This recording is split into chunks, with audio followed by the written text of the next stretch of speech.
we should be good to go once I get the camera on you instead of over there at nothing. Okay. And you're good. All right. Well, welcome, guys. We're going to go ahead and get started. My name is Nathan Monnier. Welcome. This is going to be a talk on utilizing DNS logs to detect malware within your network. The name of the talk is Another Log to Analyze. We're going to go ahead and do that. Specifically, a little bit about me before we get into things. My name is, like I said, Nathan Monnier. I'm a pen tester, instructor at the Art of Exploitation. We do a lot of courses, services as well. I also work with Hackers for Charity, so if you have a chance, go down there and spend some money, spend all of your money actually, if you have enough, on Hackers for Charity and give them some money and support their cause. Full-fledged, lowercase libertarian, so I won't tread on your rights if you don't tread on mine. You can contact me here. So let's go ahead and get started with this because we're a little bit behind here. On a high-level overview with malware, what it is basically is with it, it's constantly evolving. The evasive techniques are constantly changing. It's a cat and mouse game that we play as attackers and defenders. So we, as an attacker, go ahead and circumvent what the defense is doing, and they catch on to our tactics and then change their defensive tactics, and then go ahead and modify them, and then we, as the offense, have to go ahead and detect those as well and get around them too. So the evasive techniques are constantly evolving. Everything's changed. We know this already. There's a lot of products out there that will try to go ahead and stop malware. We spend a lot of money on vendors. We pay them a lot to go ahead and detect this stuff. Sometimes they fail us, especially signature-based detection.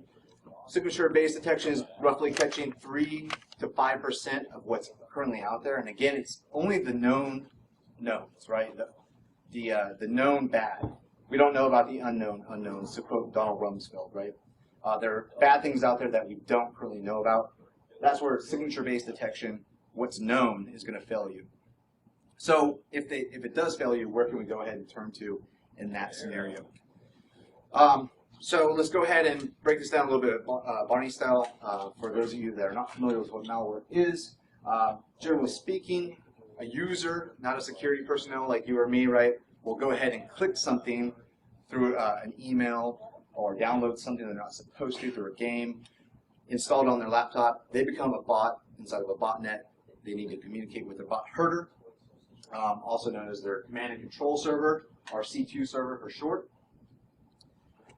The phone box needs to communicate with them to get their commands, either to steal their keystrokes, what have you, be a part of a botnet to go ahead and do a distributed denial of service attack, whatever. So generally speaking, that's what we have. Most commonly, they won't just use a hard set IP address inside of their malware to go ahead and communicate out to their bot herder or C2 servers. They're going to go ahead and use DNS, fully qualified domain names, to go ahead and generate an IP address from that FQDN, or fully qualified domain name. So DNS is going to be utilized to do that. We're going to go talk about how we can utilize what's going on in the background there to detect what's going on, and maybe if one of our machines on our network is owned already on this system. All right, so very generic example here. I kind of modified it from Manion's APT1 report here. We have an infected box. He's got malware on his system. He needs to go out and communicate with the C2 server. The other one's already been blacklisted, either the IP address or the FQDN. And he needs to go out there and communicate with it. However, he has the methods to do that, and we'll talk about that later through DGA.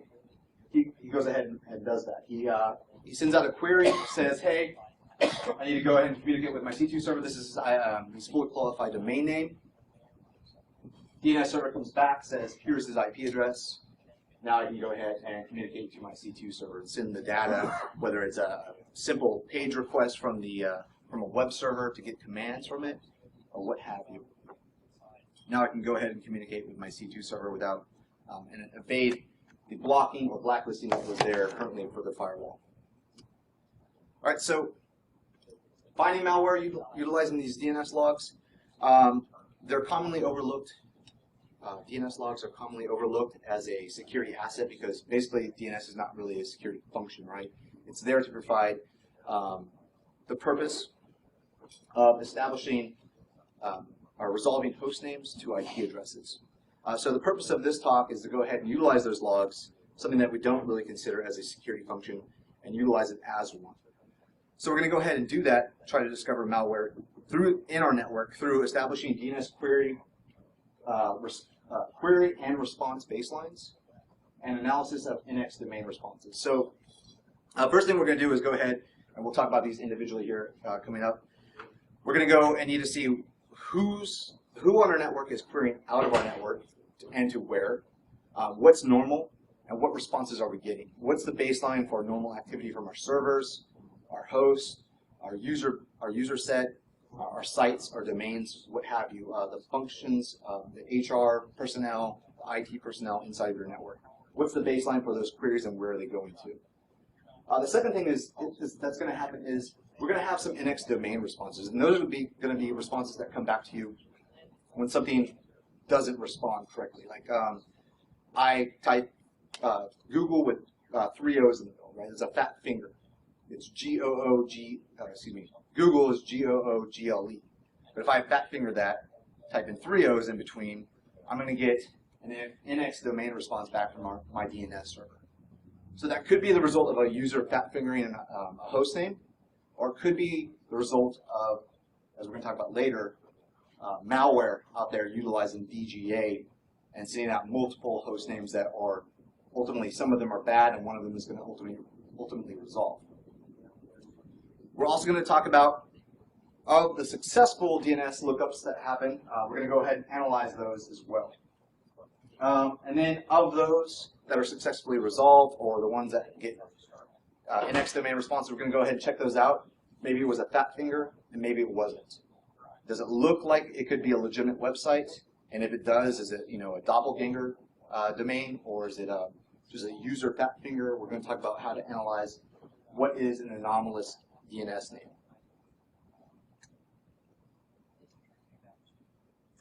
All right. So malware and DNS basics.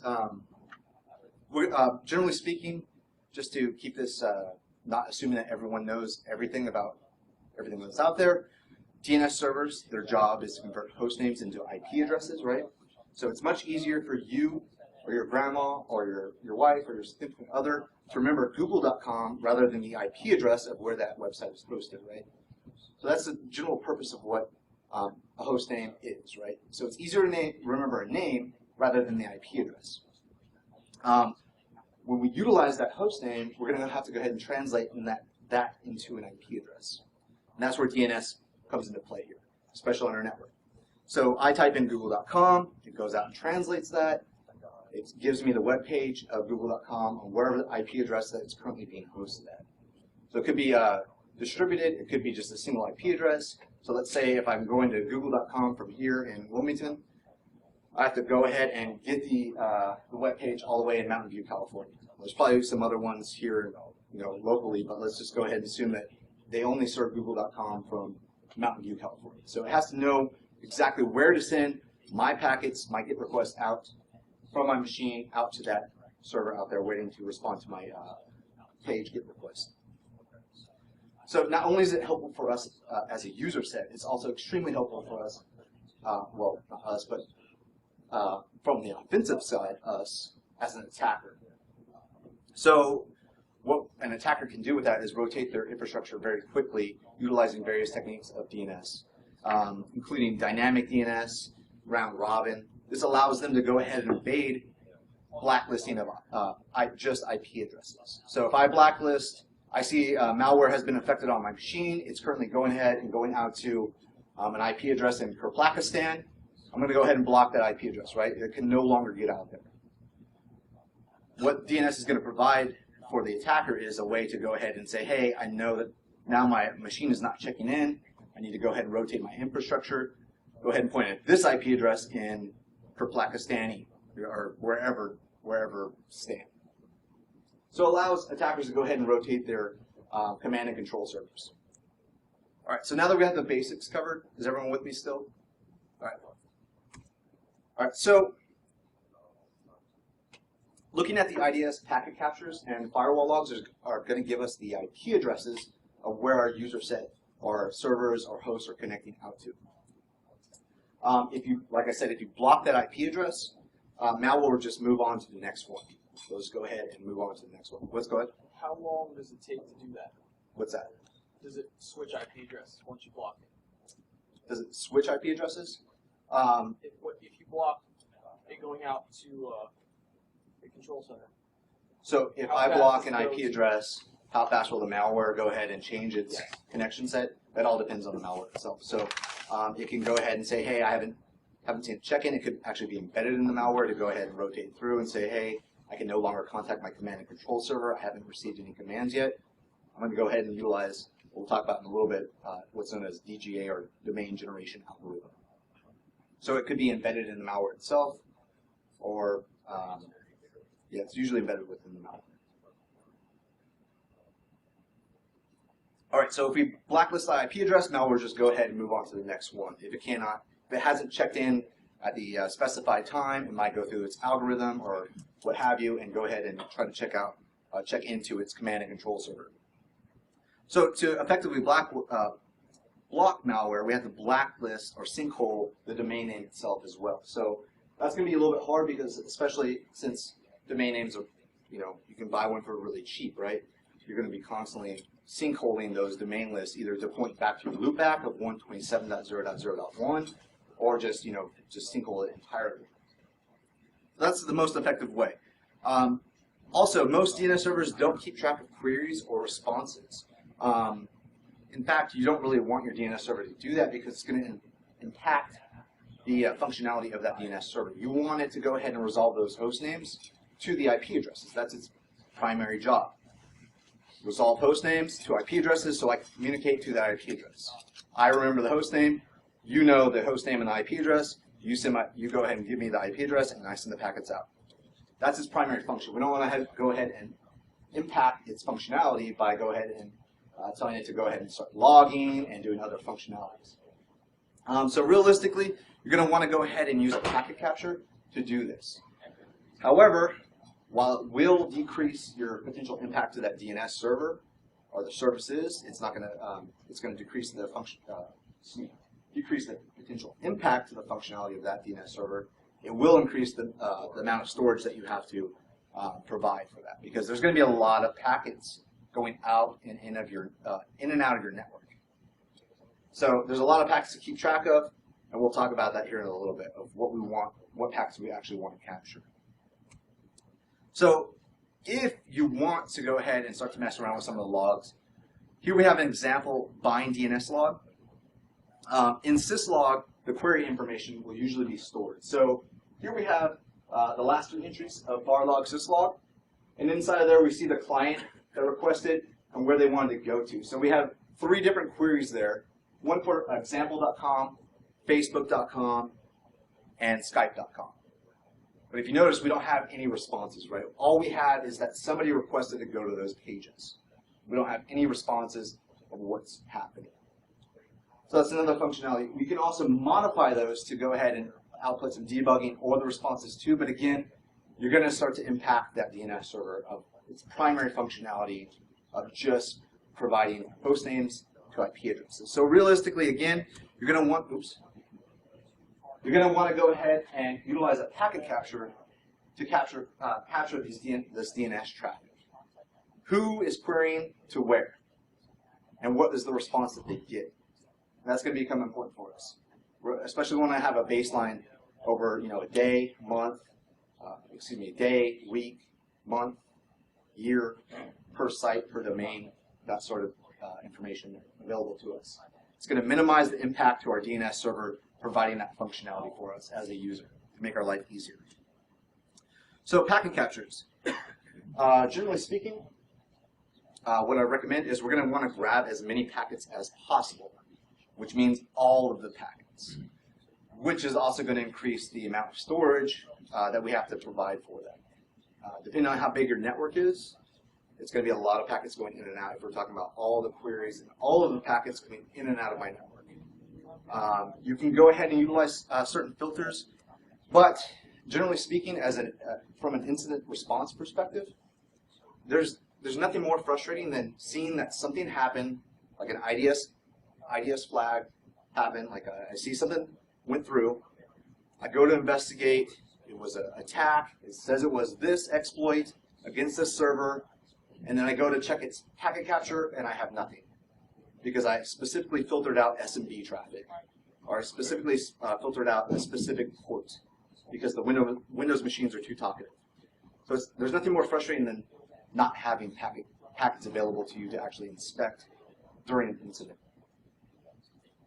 That being said, it's going to require a lot of storage or disk space for you to utilize to capture all of those packets.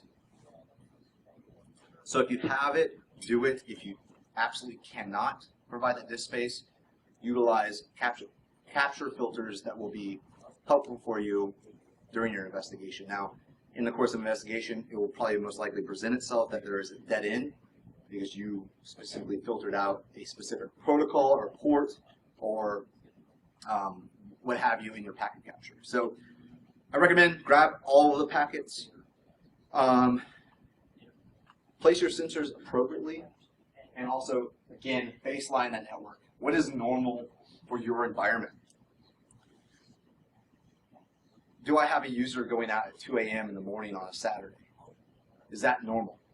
Does Bubba usually connect out at 2 a.m. on Saturdays, even come to work on Saturday at 2 a.m.? Why is Bubba going out and downloading 2 gigs worth of information out of that network, right? What is normal for the day, for the hour? I know that 8 a.m. users are coming in, 8 to 9, they're coming in, they're checking Facebook on Monday morning and posting how much they ate Mondays.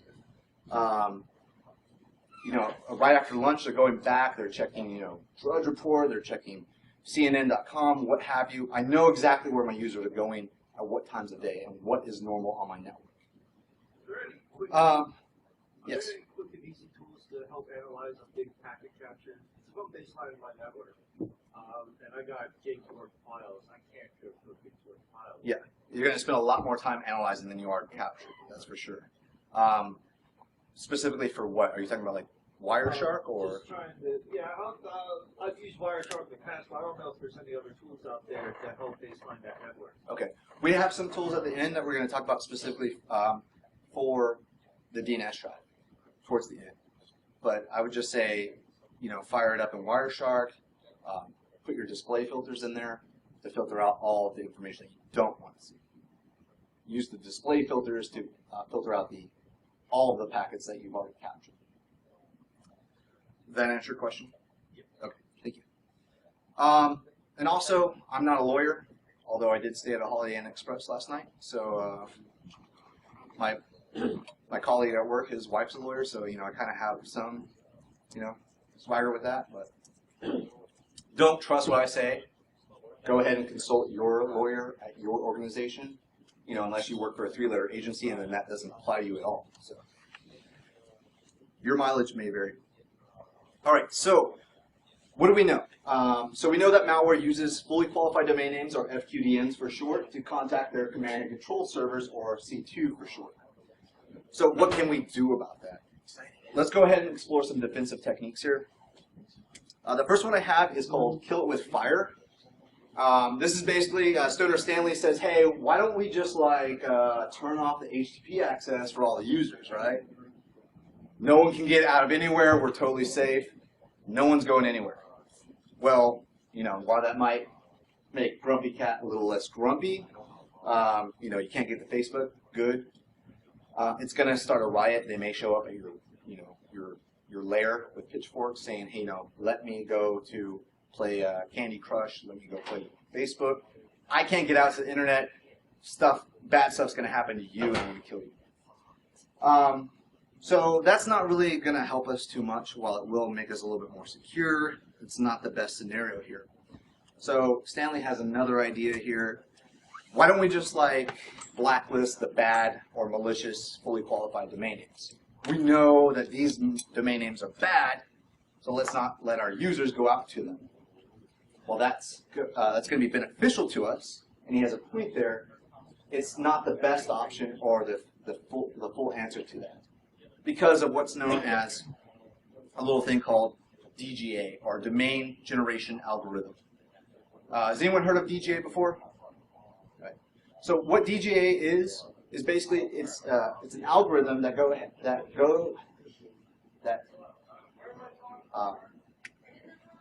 tries to create a whole bunch of candidate domain names through its algorithm. It has, let's say, it goes through its algorithm set and says, these are my potential candidate domain names I need to try once, I block off access to that bad FQDN. I can no longer communicate to them. I say, okay, I realize I cannot check into my C2 server. I'm going to go through my DGA now. My DGA says that I have 10 different candidate domains that my new C2 server is now potentially located at. So I go through that set and I query out. Let's say there's 10 for ease of use here. 9 of those 10 are probably going to fail. One of those will actually work because my DGA, the algorithm on my set of malware, is going to be the same DGA that is also on the C2 server. So I go through that DGA, so does my C2 server that knows I haven't checked in a little while. He has another host name ready to go. He's bought it. He's hosting it. He's ready for my connection. So I go through this set of motions. I connect out. The malware attempts to connect to the C2 server through that potential set of candidates and attempt to go ahead and check into that C2 server. It could be used to flood various top TLDs or top-level domains. It makes it harder to blacklist all of the FQDNs out there because it's going to go ahead and know that it can't check in to that C2 server and then go through its DGA again, and then so will the C2 server, and it will do the same thing. So it can go ahead and make life as a defender really freaking hard. So I have to keep blacklisting all of these things. Configure was one of the first, correct me if I'm wrong here, I believe it was the actual first one to utilize this technique. So that was about actually 5 years ago, almost to the date today, that configure happened. MS08067, the gift that keeps on giving. There was a birthday party for it at DerbyCon both years, so cheers to configure. At least from a pen tester point of view, right? Not from a defender's. Today it's being utilized more and more by crimeware, especially as like a backup strategy to connect out to their C2 servers. In fact, some of the top malware out there that's utilizing DGA is listed here. This is actually from Damballa Labs. In fact, there's a quote here from Gunter Ullman from Damballa Labs. I don't know if he's still there currently. But this is back in February 2012. And when he says, while DGAs are not new, the rate at which they're being adopted and their ability to elude the scrutiny of some of the most advanced malware analysis professionals should be of great concern to incident response professionals. Meaning that it's going to be really hard for you because it's being adopted by other sets of malware, right? If you're trying to analyze your network and see what's going out of it, a lot of them are adopting it, and it's going to make your life a living hell, basically, to try to analyze all this information. In fact, PushDo, one of the oldest sets of botnets out there, currently evolved to go to support DGA inside of its malware as well. All right, Stoner Stanley's back. Celery is 90% water. If I walked on, I'd be like 90% Jesus. Well, that's great. Thanks. Let's go ahead and move on. All right, so let's go ahead and take a look at a case study here. In fact, where this was applied in the real world, and on the second most popular website on the internet, Facebook. Facebook security, I think it was about maybe 6 to 8 months ago, had a posting on their Facebook page. Facebook security. Protecting people on Facebook was the title of it. And what they did was they utilized some of these techniques here. They went ahead and looked through their DNS logs, and they happened to find a suspicious or anomalous domain name inside of those logs. So they looked at it, they saw the query, where it was going out to, it didn't look legit. They tracked it down to an employee laptop, they tarred and feathered him, and that's the end of the story. He died, end of story. No, I don't know what they did, they didn't specify. I'm sure they made him wear something like a dunce cap or something, I don't really know. But they actually identified that that machine was exploited by Java 0-day. Well, of course it was Java, right? On a side note here, if you're doing incident response, always start with Java and then work your way somewhere else. 9 times out of 10 it's going to be Java that was actually the thing that exploited your user set. All right, so they saw that it was a Java 0 day. Search for that malicious file throughout their organization. So once you have a file on a user set, if it's lazy, it's going to utilize the same name or the same hash across the board. It's going to utilize that same hash across the board. So go ahead and start searching throughout your entire organization for that file to find if any other machines are infected. So they went in and searched out through their organization. They found out that it was limited to their corporate network, not their end-user systems, or it wasn't affecting Facebook users at all, so they said. So it was only limited to their corporate network. They notified Oracle. Oracle confirmed it was a 0 day and yet again released another patch for Java. So the lesson of the story is, well, we can utilize DNS logs to do this, but I think, as Dave Kennedy pointed out on the Katie Kirk show recently, avoid Java entirely. So if you can at all costs, go ahead and protect your computer by avoiding Java. Anybody work for Oracle here? Sorry if I'm picking on Java. That's easier said than done. One more time. Yeah, exactly, right? So that's another idea, right? Like, how do you avoid Java and still get things done on the internet? Because was it like Blackboard, I think, needs Java, right? So if you're, is that true? Okay. Yeah, so that's been like a topic of conversation with some of my friends recently. How do you avoid Java and actually get things done on websites that you have to go to, like university? I don't know. Maybe have a, what's that? Use it in a VM, right? So have a VM set up, fire it up. I utilize this only for connecting to those specific websites, but that's pretty easy for us as a security professional, right? So I know how to set up a VM, right? It's pretty easy. Like, I download VMware, but has your grandma heard of VMware before? Right? Like, has your wife or your dad, do they know even where to start with that? It's easier. It's really easy to say, get jaded and say, hey, we need to go ahead and fire this up. This is the way you do it. But how do I do that for my in-laws that constantly ask me to fix their computer because it's acting slow now? How do I do that? Like, how do we avoid Java in the whole life? So that's another topic for another day. All right. So another thing to pick on Java. Stole that from Dave as well. 3 billion devices run Java, and all but one wish they weren't.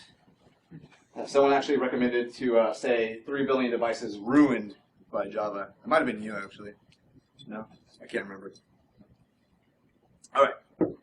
So moving back to the topic of this conversation, let's go ahead and talk about identifying malicious traffic.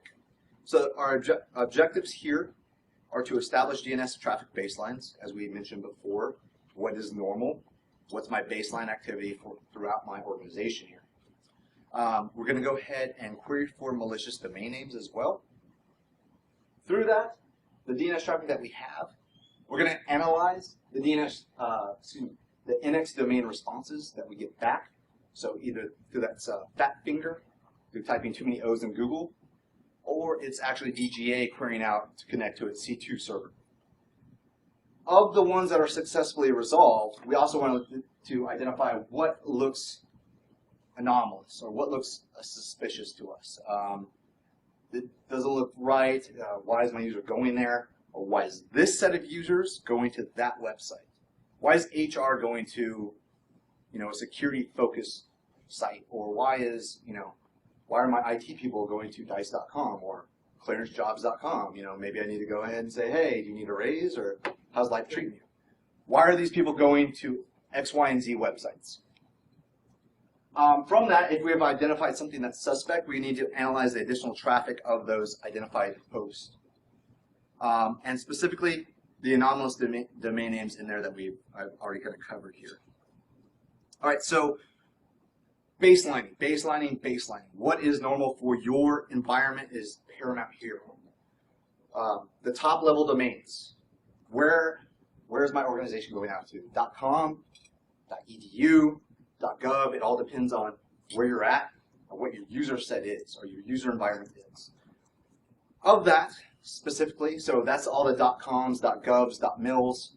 The top level top level domains, TLDs. Second level domains, where are they going to? Facebook.com, whatever.com, Bing.com, Google.com, what have you. And then specifically those hosts that are performing those lookups, the servers that are performing lookups. Why is the server going out there? Why is my domain controller trying to resolve these host names? Should my domain controller even be connecting out to the internet? The answer is no. No, no, no. They should not be connecting out to the internet, right? So if I see that, that's immediately suspicious to me. So knowing what hosts on your network, where they're going, what's normal for that particular machine.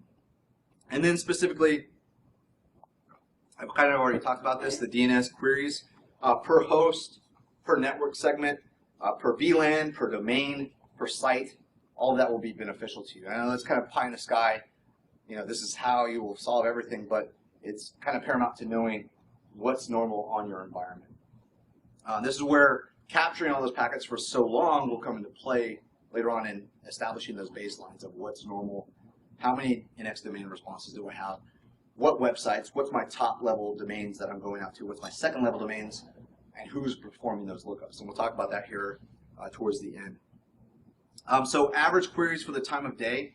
Again, like I mentioned, Bubba, why is he connecting out of his machine at 2 in the morning to a website in Kyrgyzstan?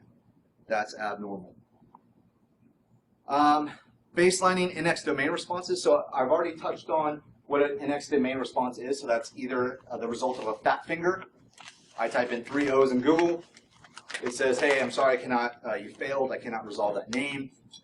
That's an NX domain response that I get back. So we need to go ahead and see how many that we have throughout our network. It could also, as I mentioned here in this second bullet, it could occur when a malware utilizes DGA to connect out to its command and control server, whether that's you specifically blacklisted or sinkholed that FQDN, or it just rotated through because enough more user sets have already blocked that off, and they're no longer checking in as well.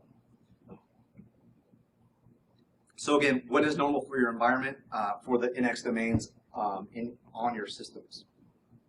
Hourly, daily, weekly, monthly, host, VLAN, network, etc., etc. Is that a forward lookup or reverse? What's that? Is that a forward lookup or reverse? So that's going to be the response from the DNS server saying it cannot resolve that host name. So I try to go to Google with 3 O's, and again, unless Google happens to have that because it knows people might do that. Let's say for the sake of this, it doesn't. It says nope. The DNS server says nope, I can't resolve the host name. I don't know what you're talking about. NX domain, can't get to it. There are domains that are actually bought. Yep. Exactly. Yeah. Doppelgangers, right? We'll talk about that here in a little bit. So, of that, going back when I was doing some of this research, I noticed a lot of it. Some of this had been looked at before with Damballa. Specifically, I took this from one of their reports. It said 90% of Murphet victims generate more than 10 NX domain responses per day, while 92% of all other devices inside of that network created less than 10 NX domains per day. So right there we already see what's normal, what's abnormal, right? So we see one creates more than 10, and all the rest of them, in entirety, do not create more than 10 NX domains per day. So right there we can start to see some peaks, some spikes in traffic there, and see what's abnormal on that specific network. So if your average NX domain response for your entire network is around 25 per hour, and then all of a sudden you start to see a spike of 50 NX domains from one host on your network, well then that machine is probably already owned, because the amount of NX domain responses on that host is too damn high, right? There's too many, that's abnormal, what's going on? That's going to pique my interest as a security analyst. I'm going to investigate that system and see why it's connecting out, why it's generating so many NX domain responses, because nobody has that fat finger, that fat of fingers, right? So nobody's typing in that many mistakes per hour, right? All right, so we also want to go ahead and query for malicious domains out there. We might as well block off what's already bad, right? So the known knowns. the known bad domains. So there's some different places out there, community resources, which include malwaredomains.com, and we'll show some examples of them here. They're going to give you a list of malicious websites or fully qualified domain names that you can utilize to go ahead and create a sinkhole and block off the known bad sites. Specifically, here we have malwaredomains.com. They have a black hole file for you. Well, that might sound dirty, it's not really. So what that black hole file is basically just a whole bunch of domain names. And to zip that file, you go ahead and say, hey, don't let my users connect out to this. Not really the purpose of this talk, but it's available for you. Go ahead and download it. I can't remember how often they update it, maybe weekly. There's also domainlist.com. This site's kind of cool too because you can go out, let's say you flag a suspicious domain name in your network. You can go check this website and see, hey, is this website actually legit? Or is it, without actually surfing to it and then potentially get infected, right? Is it related to anything that's known out there already? So you can go ahead and check this website, and put it in there and do a search up there and say, you know, show me is whatever.com associated with malware. And it will give you a list and say, yeah, it's related to this. Here's the IP address, the country that it's related to. And in fact, this is the exploit that's typically being thrown at that user set that's surfing out to it. So we'll give you a little bit of information there. You can also go ahead and just see what's out there too, and this will give you an idea of what to look for in your current network of what's going out there. From the incident response perspective, it also gives you an indication of, yeah, it's malicious, and this is the exploit it probably threw. So this is the application you need to start looking in. Oh, you know, it's an Apache exploit. Let's look at Apache logs. What was in there? It gives you a little bit of indication of where to start your investigation or continue your investigation into. There's also Malware Patrol, which also has some interesting stuff too. All right, so those are some resources to query for malicious domains and create your own black holes. Now let's talk about the DNS traffic that we talked about earlier through doing our packet captures. There's going to be a lot of information in those DNS logs and the packet captures to sort through. Expect to do a lot more analysis than you are packet capturing, because packet captures happen like that, right? Logging happens instantaneously. Looking through those is going to be a little bit more involved, right? Unless you're Rain Man, you can just instantly see what's happening. You can see the girl in the red dress in the Matrix, right? It's going to take a lot of time to look through those packet captures. So let's go ahead and focus on the NX domain responses return. That's going to go ahead and reduce the data to go ahead and sort through. It's going to be a little bit more manageable for us. Of those NX domain responses that you're seeing in the packet captures that you have now, are they now within your normal baseline? I've been doing this for a month now. I know what's normal per day, per hour. The NX domain responses, is that within my normal baseline? Okay, it seems to be within 10 per hour. I'm good. Let's keep going about my day, eat my Cheetos, and play some more WoW, right? If not, let's maybe do some investigation. Is it a result of a fat finger? Does it look like google.com? I don't know. Is it suspicious looking? We'll talk about that, how to actually look for what's anomalous out there. Of the other ones that are not NX domain responsive, so your successful DNS queries, do they look anomalous? Are they known malicious? Well, if you're not already black holing those, you know, slap your wrist, go ahead and start black holing them. And if so, if you do they look suspicious or anomalous in any particular nature? So let's go ahead and talk about anomalous looking domain names. So what makes a domain name anomalous or suspicious to an analyst? Well, one of the things is domain name length.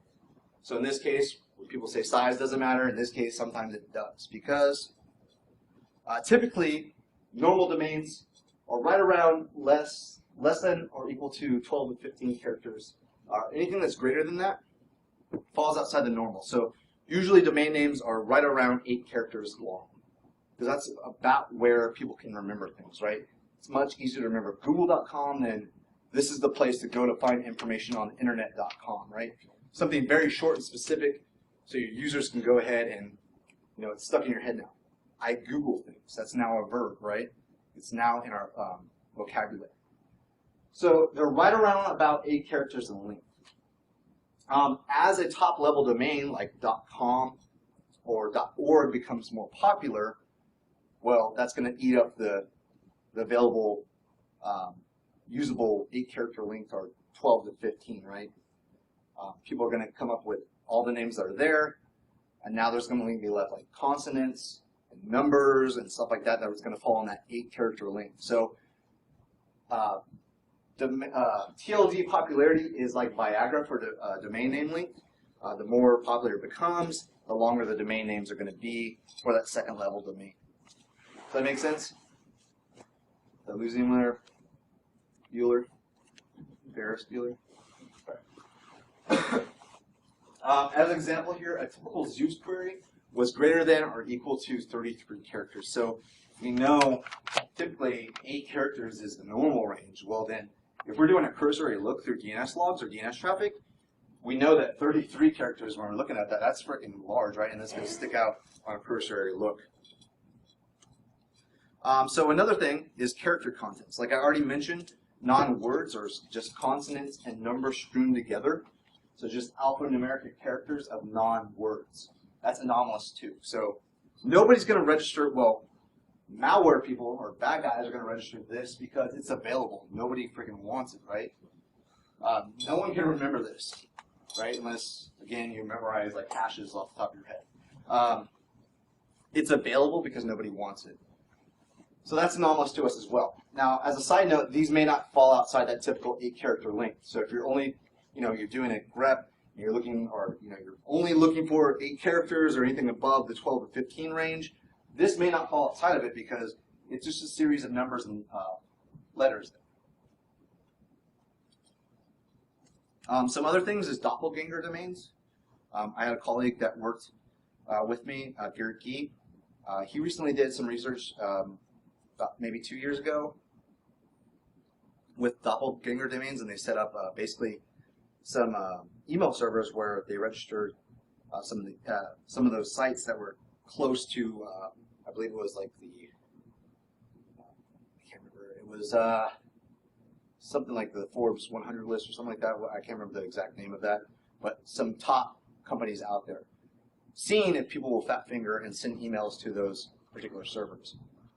So some common fat finger exercise there. So what a doppelganger domain is basically a website or a domain name that looks like another one.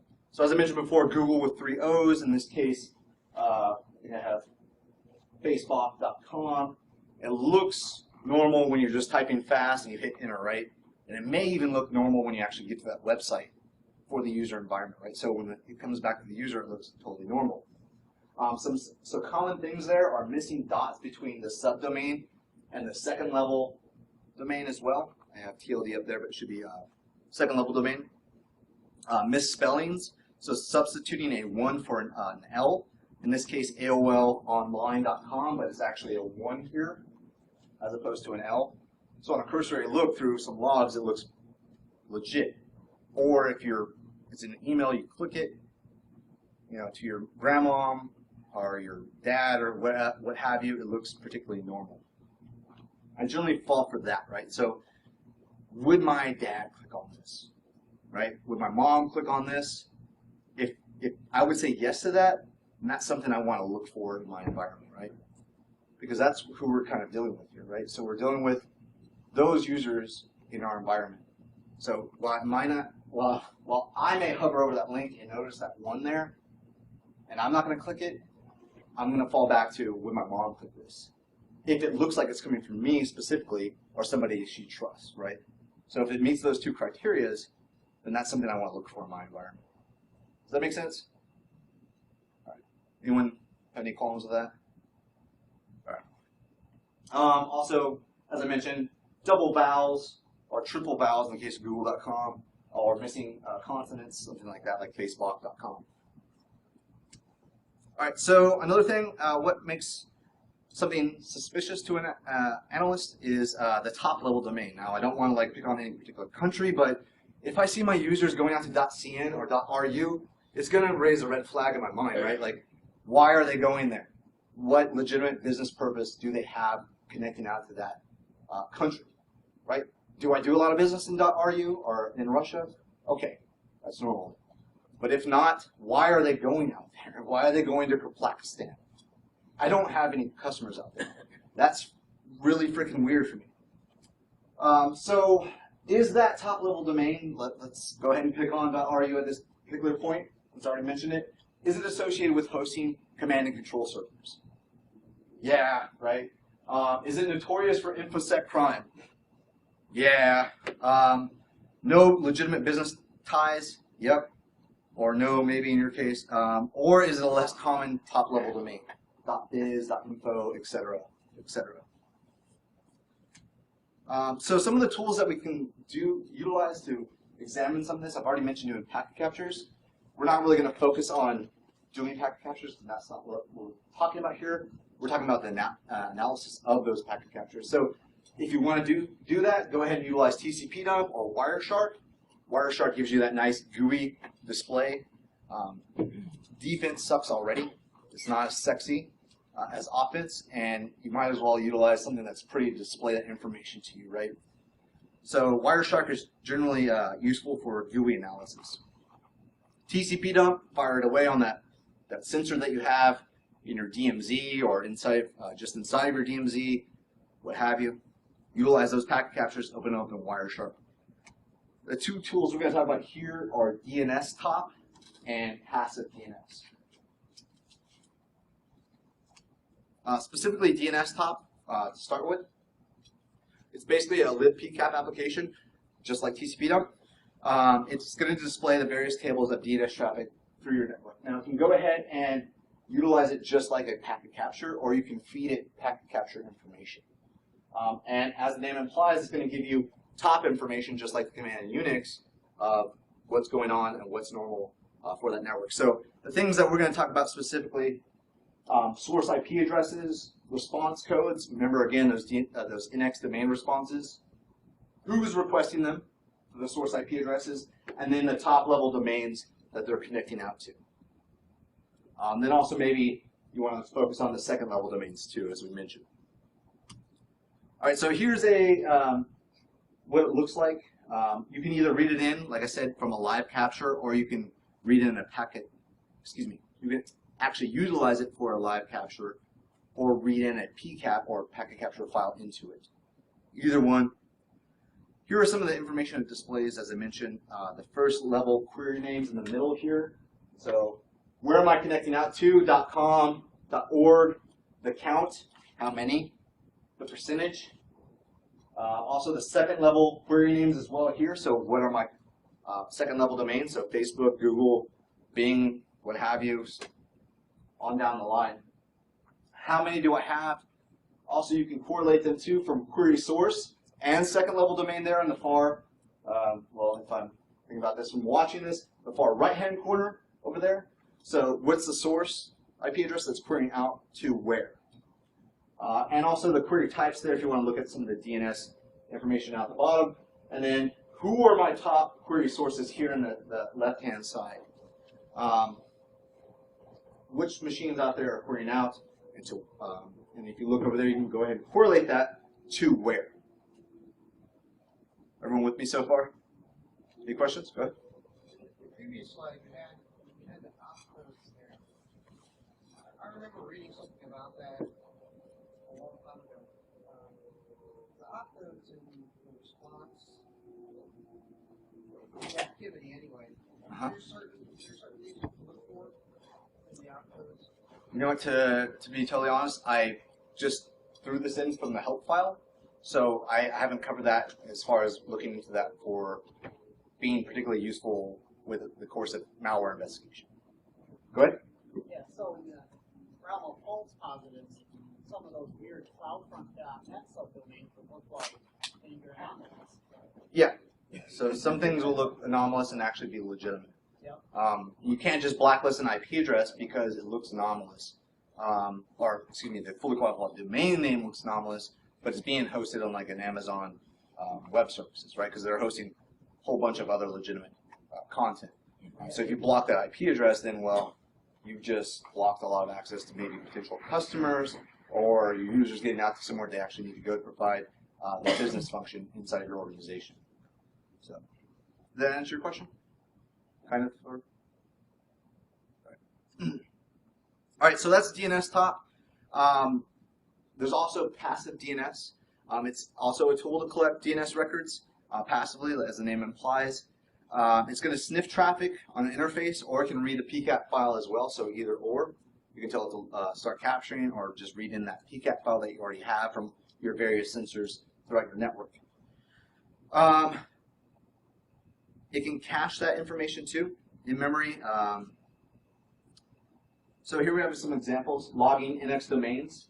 If you want to do that, you add the tag uppercase X, lowercase x, tag L, specify to a .log file of NX domains, right? So if I just want to capture NX domains, great. That's really simple for me. That's quick and easy to look through, right? Bam, that's all my NX domains for this day, or this whole month, or this, this whole year. What's normal there? So great for quick analysis, as I mentioned. And it can also utilize UDP and TCP, whereas DNS top only does UDP for DNS, where that's the typical stuff that's happening over DNS, right? So if you're interested in like zone transfer information, that's going to be happening on the TCP level. That way it has connection oriented. And it also does IPv6, whereas DNS top does not. It can do standard out for both the NX domains and other DNS records. And it also has a cool little GUI you can utilize to go ahead and start to sort through this again. Because defense is not as sexy as offense. You don't want to live in that command line environment. I want to look at something pretty when I'm doing my analysis. But sometimes you just can't stand to look at that terminal window anymore, right? It's just black and white looking at you all day long. So let's go ahead and put a black and white website to look at, right? So, so here we have example of this is funneled. This is the GUI interface for passive DNS. So this is the actual one from their example page. So I'm just kind of utilizing that. But that actually has a good deal of information there for it. So we can go ahead and sort through specific records here. So here we have like mail exchange records, name server records, start of authority, CNAME, all that information. If you want to see that, you can go ahead and do that. You can also plug away and do a special report. So here we have what we were talking about specifically, that NX domains. So go ahead and just show me all my NX domains that I have for my packet captures that I've been capturing on for the last month. You can do a advanced search at the top there. You can do a logical AND in this scenario. So a query, we found a malicious domain. Is it in my network? Have any of my machines been querying out for this specific, let's say there was a blog post on evilmalwaresite.com. Now I want to go ahead and sort through my traffic and see have any of my user sets been connecting out to that particular website. Okay, query for that. Answer, NX domain. Am I currently black holing those? Do I have an updated list that's blocking them? Because if I'm getting some NX domains, well, why are they surfing out to it? And maybe it is infected, but my black hole is effective as well. So am I infected with that? And I just need to go ahead and find that machine. This will be helpful for you too as well. So query for a specific site and a specific answer code. In this case, NX domain. You can also see, if it came out like 2 months ago or a week ago, but it was happening, 2 months ago, but it's been, under the radar for this long. You can do the first seen packet and last seen packet there as well to filter out all your results so you don't have a massive amount of information to look through. All right, so let's skip one. All right, so if you've identified a suspect host, we're going to go ahead and want to go ahead and analyze the traffic of that host as well. So having the baseline information is key here. What connections are they making? What is normal? The established and past connections. Are they rotating through, is the CT server rotating through hosting infrastructure? The IP addresses, are they malicious? Do you actually have a business case to connect out to the IP address in the country that's associated with? as we mentioned before, is it a server that's actually hosting multiple websites? And I can't just block the IP address because then I'm blocking a whole bunch of other websites that I need from a business functionality. So those are all things we have to consider when we're analyzing this traffic and actually making the security controls on our network. Am I going to go ahead and stop the money machine, right? Am I blocking access and then causing business not to function? Because at the end of the day, security is not ultimately the business, right? We're just protecting the business. All right. So, and also in closing, I'm trying to wrap up here shortly. Notify the community. Again, like I said, defense is not as sexy as offense. Everyone wants to be the attacker. And it's much more fun to cause the mayhem than it is to respond to the mayhem. Because I know exactly what I want to do on your network, right? I want to go in and I want to steal, the Coca-Cola recipe secret. But as a defender of Coca-Cola, I don't know exactly what you did. And I have to sort through tons of packets, look through tons of machines, and figure out what exactly you did. So it's much easier as me to break into somewhere or know exactly where I want to go than it is to respond to what someone else did on your network. So because of that, please share information. Now I know that's kind of hard because everyone wants to save face, right? Like, oh, we got hacked. This makes my company look bad. A lot of times, I know there's laws now that say you have to report these attacks, but that some people are kind of hiding those things ultimately, especially if they can. So notify the community, share this information, do it anonymously if you have to, upload that information anonymously to those malware sites like I mentioned before, or just post something somewhere that says, hey, I'm seeing this. Is anyone else out there? This is what I saw in my environment. Be as anonymous as you can, and don't, if it's going to get you in trouble, don't go ahead and connect it to your business. All right, and again, like I said, don't take anything I say with a grain of legality. So I'm not a lawyer, consult yours. So nothing I say here is legal. Excuse me. Nothing I say here is legal advice, not legal in general. And also notify the domain registrar that, hey, this guy's hosting malware. Go ahead and shut him down. And then attribution. Well, this I'm going to wrap up here. Good luck. It's going to be really freaking hard. Sometimes there's 18 fires in your network that you have to put out, and attributing the attack back to somewhere is going to be damn near impossible, especially if those attackers are utilizing good tradecraft, such as multiple jump points. Maybe those jump points or redirections are in countries that don't necessarily get along together, and then it's going to cause a lot of concern or a lot of trouble for you to actually correlate that attack back to its ultimate target out there. So utilize investigations as a learning experience. Dead-end investigations will give you lots of those. Like I mentioned before, knowing, I don't have the packet captures here, well, next time I'm going to have those. I'm not logging here. I need to log there. Start logging. What do I need to log for? Because I ran into a dead end here, and I don't have logs. As I mentioned, attribution to good hackers will be difficult, especially nation-state sponsored groups or government cyber attack forces. Unless you release a port called PT1 or something like that, if you're a Mandian or something. But that's also been kind of contested out there as well. So attribution is going to be hard. So good luck. Maybe just put out this fire and put out the other 17 that are currently burning in your network. That sums up everything. I know I was kind of talking fast there to wrap everything up. Before I go to the question part, I want to give some thanks out there. TCS for sending me out here. My colleague Jeremy Willingham, Aaron Soto at Art of Exploitation for some of their input with this. Also Toffs, at Toffs on Twitter. Also, as a final, be like a guy Greg. Go spend your money. Go spend all of it at HFC and buy some t-shirts because they need your help. All right, so now questions. Also, hold on. I want to thank my wife. This is probably my last speaking engagement for the year, I believe, unless I go to Bay Threat. Thank her for not killing me. It's been a long month, so thank you for putting up with my antics and traveling situation. So now I'll open it up to questions. The sloth says bring it on. So anybody have any questions? Hey, when you talk about the DGA and make sure I understand this correctly. So this algorithm is being run on the command and control server and on the compromised client, correct? Yes. They're supposed to come up with the same domain. Yes. Why does it fail? You're saying Well, it comes up with a whole bunch of candidate domains, and ultimately it's only going to register one of them because it doesn't need to register 10 of them because then they ultimately may be all blocked. So why register 5 legitimate website or 10 legitimate domain names when I only need one? So it's going to come up with a whole bunch of candidate ones so it can fire off and try to find the actual one that's out there. Because it is cheap, but ultimately it will get expensive if you keep registering a whole bunch of them. Sorry, go ahead. Recently, the DODs, moving into a more international environment, right, with multiple languages. Yes.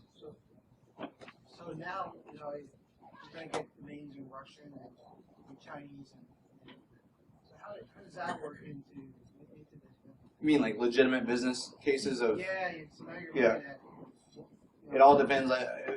Your mileage may vary, so it all depends on what your legitimate business case is to connect out to those specific countries. Or your multinational. You have a lot of people that work here from international. Yeah.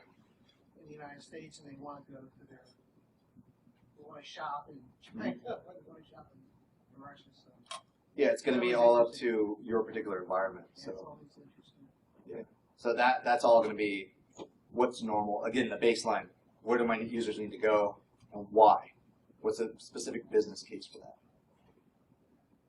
I think that's sometimes the hardest part. Exactly, yeah. I think there's another talk after me, so if I can, I'll take questions offline if there's not any more right now. Are you the next speaker? Oh. All right. Well, thank you.